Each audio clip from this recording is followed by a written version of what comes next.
সমগ্ৰ ৰাজ্যৰ লগতে পশ্চিম অসমত 9খন জিলাত শ্ৰী শ্ৰী ৰাকৃষ্ণৰ পূজা অনুষ্ঠিত হৈছে। অভয়পুৰী ধৰ্মপুৰ ৰাস পূজাত উপস্থিত মন্ত্ৰী ৰঞ্জিত দাস। সমগ্ৰ ৰাজ্যৰ লগতে পশ্চিম অসমৰ বঙাইগাঁও, বৰপেটা, নলবাৰী, বাক্সা, চিৰাং, কোকৰাঝাৰ, ধুবুৰী, গোৱালপাৰা আৰু দক্ষিণ শালমৰা জিলাসমূহতো বৈদিক যুগত শ্ৰীকৃষ্ণই গোপীসকলৰ সৈতে কৰা ৰাসক্ৰিয়া কাণ্ড জনসাধাৰণে যুগে যুগে পালন কৰি অহাৰ দৰে এইবাৰো পালিত হৈ আহিছে। এইদৰে বঙাইগাঁও জিলাৰ অভয়পুৰী ধৰ্মপুৰত এই ৰাস মহোৎসৱ অনুষ্ঠিত হৈছে। সন্ধিয়া এই ধৰ্মপুৰ ৰাস পূজাত ৰাজ্য চৰকাৰৰ মন্ত্ৰী তথা অভিভাৱক মন্ত্ৰী ৰঞ্জিত দাসে অংশগ্ৰহণ কৰি মহিলা নাম প্ৰদৰ্শন উপভোগ কৰে আৰু ৰাইজৰ উদ্দেশ্যে এক চমু ভাষণো আগবঢ়ায় মন্ত্ৰী ৰঞ্জিত দাসে। লগতে শ্ৰীমন্ত শংকৰদেৱ সংঘৰ অভয়পুৰী আৰু বিভিন্ন দল সংগঠনে সম্বৰ্ধনা জ্ঞাপন কৰে মন্ত্ৰী ৰঞ্জিত দাসক। মন্ত্ৰীগৰাকীৰ লগতে প্ৰাক্তন কেন্দ্ৰীয় আছুৰ সভাপতি তথা বিজেপিৰ শীৰ্ষ নেতা শংকৰ প্ৰসাদ ৰয়, ৰাজ্যিক নেত্ৰী হিমনী অধিকাৰী, জিলা উপসভাপতি কৌস্তৱ দাস, জিলা সভাপতিৰ লগতে কেইবাগৰাকীও বিষয়ববীয়াই অংশগ্ৰহণ কৰে। একেদৰে ৰঙিয়াৰ নামৰ দলে নাম প্ৰসংগ কৰে এই অনুষ্ঠানতেই। লগতে বঙাইগাঁও চহৰৰ গান্ধী মৈদামতো 80 সংখ্যক ৰাস পূজা কেইবাদিনীয়াকৈ পালিত হৈছে বুলি জানিব পৰা গৈছে।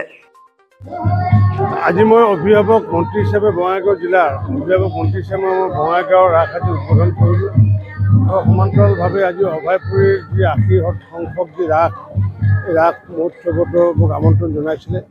ইয়াতো আজি আহি ৰাস মই পৰিদৰ্শন কৰিলোঁ, লগতে নামো পৰিদৰ্শন কৰিলোঁ।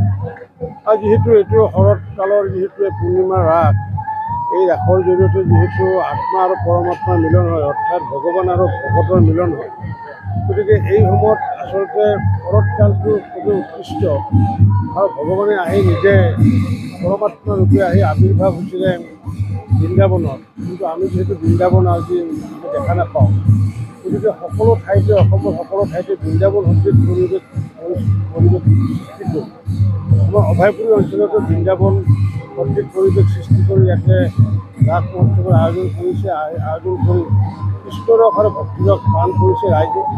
ভগৱান শ্ৰীকৃষ্ণৰ ওচৰত প্ৰাৰ্থনা জনাইছোঁ যে অভয়পুৰীবাসী ৰাইজৰ লগতে সমগ্ৰ অসমৰ ৰাইজৰ যাতে কুশল হয়, মংগল হয় আৰু কৃষ্ণৰক বা ভক্তিৰক পালন কৰি আমি যাতে হৃদয়ত থকা মলিনতা যাতে দূৰ কৰি আগন্তুক আধ্যাত্মিকতাৰে যাতে আমি পূৰ্ণতা লাভ কৰিব পাৰোঁ আৰু এই পূৰ্ণতা লাভৰ লগতে আমি যাতে সকলোৰে মাজত যাতে সমন্বয় গঢ়ি তুলিব পাৰোঁ। কাৰণ কৃষ্ণ সংস্কৃতি হৈছে সমন্বয় সংস্কৃতি। কাৰণ আমাৰ যিমান দেৱ দেৱী আছে বা ভগৱান শ্ৰীকৃষ্ণকে যদি কওঁ, ভগৱান শ্ৰীকৃষ্ণ অসমীয়া নে বঙালী নে হিন্দীভাষী নে গুজৰাটী কোনো নাজানে, কিন্তু আমি সকলোৱে ভগৱান শ্ৰীকৃষ্ণ বুলি মানি আহিছোঁ। অসমীয়াসকলো কৃষ্ণ বুলি মানি আহিছে, ভগৱান বুলি বঙালীসকলে হওক বা গুজৰাটীসকলে হওক বা অন্য যি জাতি জনগোষ্ঠী আছে, এইটোৱে এটা ভগৱান শ্ৰীকৃষ্ণটোৱে হৈছে আমাৰ সমন্বয় এটা প্ৰতীক। এই সমন্বয়ৰ দ্বাৰা আমি আগন্তুক বিৰাজমান কৰি যাব লাগিব।